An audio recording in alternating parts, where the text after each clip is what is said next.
Garments ডিপার্টমেন্টে কিছু বোকাচোদা মানুষ আছে, একটা মেশিন এ নষ্ট হলে মেশিন এর কাছে এক মেকানিক আসে, বসার সাথে সাথে কানের কাছে এসে পক পক পক পক শুরু করে দেয়। অথচ তাদের কোনো যোগ্যতা বলতে কিছুই নাই। যদি একটি ফিলেট মেশিনের রোটারি হুক খুলে হাতে ধরিয়ে দেওয়া হয়, পারবে না ওই মেশিনটাকে ওরা রান করতে বা রেডি করতে। অথচ কানের কাছে এসে পক পক পক পক করে। এই যেমন আমি এই যে মেশিনটা দেখতেছি, এই মেশিনটাতে হেলপারে বসিয়ে দেওয়া হয়েছে।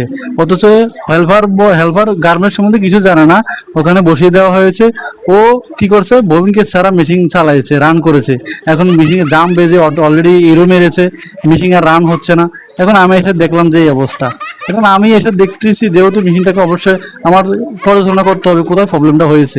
এই পক পক পক পক শুরু করে দিয়েছে। আসলে পক পক করলে তো সমাধান হয় না।